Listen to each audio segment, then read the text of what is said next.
On ne contrôle pas toujours ce qui nous arrive, mais on peut toujours contrôler la façon dont on y réagit, disait Épictète. Imaginez-vous dans un embouteillage monstre, en retard pour un rendez-vous important.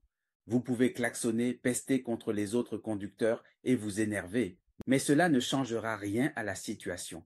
Ou alors, vous pouvez respirer profondément, accepter que la route ne dépend pas de vous et utiliser ce temps pour écouter un podcast, réfléchir à votre journée ou simplement observer. C'est précisément ce que nous enseigne le stoïcisme, éduquer notre esprit pour qu'il devienne un allié et non un esclave de nos émotions. Aujourd'hui, nous allons voir comment cette philosophie antique peut devenir un outil moderne de force mentale et de paix intérieure. Le stoïcisme est né avant notre ère à Athènes, fondé par Zénon de Citium. Mais ce n'est pas qu'une théorie, c'est une discipline de vie. L'éducation mentale stoïcienne repose sur trois piliers: la maîtrise de soi, le jugement sain, la vertu comme objectif suprême.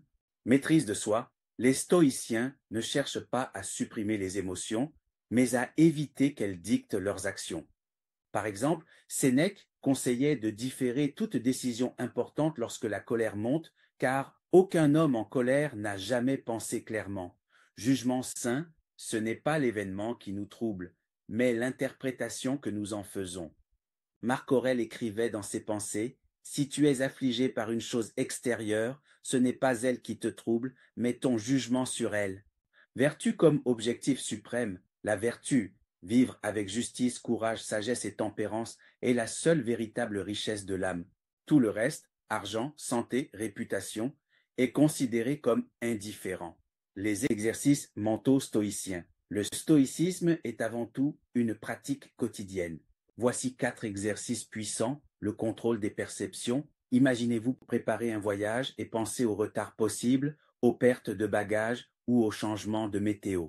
Ce n'est pas du pessimisme, mais un entraînement à accepter l'imprévu. Ainsi, lorsque la difficulté arrive, vous êtes déjà prêt. La dichotomie du contrôle. Prenez une feuille et tracez 2 colonnes. Colonne A, ce qui dépend de moi, mes actions, mes paroles, mon attitude. Colonne B, ce qui ne dépend pas de moi, les décisions des autres, la météo, l'économie mondiale. Puis, engagez-vous à ne consacrer votre énergie qu'à la colonne A, le recul face aux événements. Vue d'en haut, visualisez votre ville, puis votre pays, puis la Terre vue de l'espace. Vous réalisez que vos problèmes prennent une proportion minuscule à l'échelle cosmique. Cette perspective calme l'esprit et réduit l'angoisse. La méditation quotidienne. Le matin, imaginez les épreuves possibles de la journée et préparez votre esprit. Le soir, repassez les événements, félicitez-vous de vos réussites, analysez vos erreurs et fixez un objectif pour demain. Les bénéfices concrets.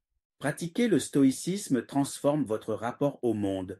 Réduction du stress. Vous cessez de vouloir tout contrôler et acceptez l'incertitude.